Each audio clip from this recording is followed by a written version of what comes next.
Assalamualaikum warahmatullahi wabarakatuh. Alhamdulillah rabbil alamin, wassalatu wassalamu ala sayyidina Muhammadin sayyidil mursalin wa ala alihi wa sahbihi ajma'in, amma ba'd. Bapak-bapak, ibu-ibu sekalian yang dirahmati Allah Subhanahu wa taala, syukur kita kepada Allah Subhanahu wa taala yang mana kita masih diberi kesempatan oleh Allah untuk persiapan melaksanakan sholat zuhur berjamaah.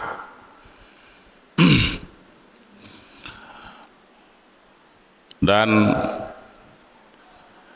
inilah tanda Allah Subhanahu wa taala sayang kepada kita. Karena di dalam satu hadis Rasulullah SAW katakan, salah satu tanda daripada Allah Taala sayang kepada seorang hamba, yaitu Allah Subhanahu wa taala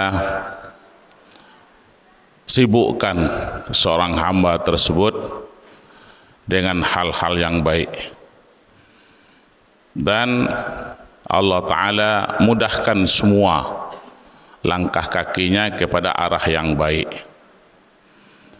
Dan begitu juga tanda Allah Subhanahu wa Ta'ala tidak sayang dengan seorang hamba itu adalah Allah Ta'ala sibukkan dia dengan dunia sehingga dia tidak sempat untuk melaksanakan perintah-perintah Allah Subhanahu wa taala. Mudah-mudahan Allah Subhanahu wa taala memberikan kekuatan kepada kita untuk istiqomah melaksanakan ibadah. Bapak hadirin sekalian yang dirahmati Allah Subhanahu wa taala, adapun sedikit Pak, kita ceramah cuman 5 menit Pak ya. Ingin kami sampaikan permasalahan toleransi antara sesama Islam dengan sesama orang-orang yang di luar Islam. Karena ini Pak banyak mencuat Pak di tengah masyarakat. Adapun kita sesama Islam Bapak sekalian, bukti daripada kita saling toleransi, saling menghargai, yaitu walaupun kita mungkin amalan kita yang sunnah-sunnah berbeda, tapi kita tidak boleh saling menyalahkan satu sama lain. Mungkin ada saudara kita yang pakai kunut, ada saudara kita yang sudah sholat, berzikir sama-sama, ada yang yasinan sama-sama, baca Quran sama-sama, ada yang tidak melaksanakan, ada yang tidak mau. Dalam hal ini Bapak sekalian, perlu kita pahami bahwasanya pendapat ulama itu bukan mengekang kita. Pendapat ulama ini Pak adalah memberi suatu kemudahan bagi kita dalam untuk beribadah. Maka kita tidak boleh menghukum seseorang itu, apalagi sesama Islam. Kalau dia berbeda dengan kita, dia sesat. Kalau dia berbeda dengan kita, dia ahli bid'ah. Kalau dia berbeda dengan kita, ahli neraka. Itu tidak bisa Pak sekalian. Kita buat suatu contoh Pak, suatu hal yang wajib, yang sakral sekali Pak. Perbedaan yang membatalkan wudhu. Imam Syafi'i rahimahullah mengatakan apabila seorang laki-laki bersentuh dengan seorang perempuan yang bukan mahram, batal wudhu. Kalau pendapat ini Pak kita pakai dan tidak ada pendapat yang lain, bagaimana bisa kita menunaikan haji dan umroh di saat tawaf? Ya, di saat tawaf. Karena di situ akan bersentuh laki-laki dengan perempuan karena banyaknya orang. Maka ada pendapat ulama lain mengatakan bahwasanya bersentuh laki-laki dengan perempuan itu tidak membatalkan wudhu.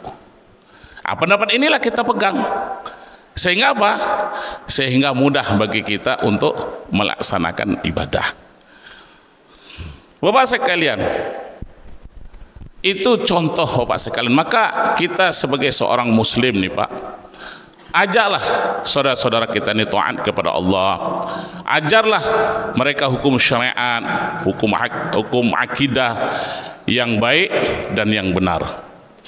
Walaupun kadang-kadang di antara kita amalan mereka ada yang sesat Pak, yang jelas-jelas menentang syariat, maka kita ajak mereka dengan cara yang baik, yang benar, bukan dengan menyesatkan Pak, bukan dengan yang mengkafirkan. Bapak sekalian, kalau seandainya kita mengkafirkan saudara kita dan mereka itu tidak kafir, ingat tuh Pak, dan mereka itu tidak kafir, maka kafir itu akan kembali kepada kita. Ingat tuh, kalau kita menyesatkan saudara kita dan dia tidak sesat, maka sesatnya itu akan kembali kepada kita. Maka Bapak sekalian, kita jangan terpengaruh Bapak sekalian yang diributkan hari ini dalam bab nasab. Jangan.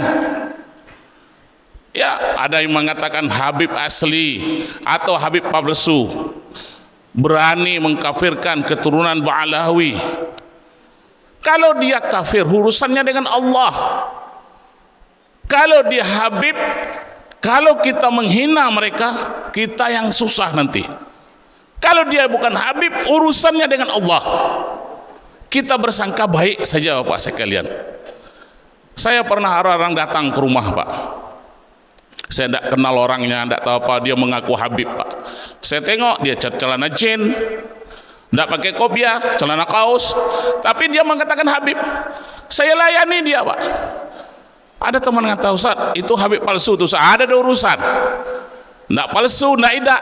Yang penting Bapak sekalian, kita sudah memuliakan sesama muslim. Maka jangan kita terpengaruh itu Bapak sekalian. Ya, kenapa Bapak sekalian yang dirahmati Allah Subhanahu wa taala, kalau perkataan itu kita salah, maka di hadapan Allah kita akan kena. Tes DNA Pak bukan menjadi panduan kita untuk menjadi nasab.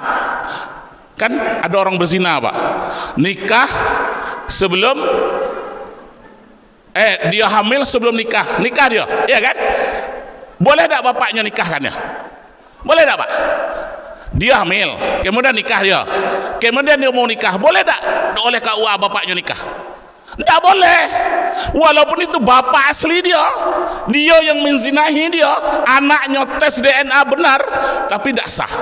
Kenapa? DNA tidak berlaku di dalam hukum syariat. Ingat tuh Pak. Ya, jadi Bapak sekalian yang dirahmati Allah Subhanahu wa taala, kita sesama muslim Bapak sekalian, jangan mau diadu domba. Jangan sekali-kali kita mau diadu domba. Yang jelas Pak, saling-saling kita mencintai satu sama lain. Jangan bangga kita pakai jubah, pakai jenggot, pakai sorban, pakai apa, nengok ganti celana jin itu salah galau-galau. Jangan, belum tahu entah kita entah tidak nak masuk surga so, Pak. Ya, jadi mudah-mudahan Bapak sekalian yang dirahmati Allah Subhanahu wa taala, Allah memperbaiki hati kita dan berbaik sangka kita kepada sesama muslim.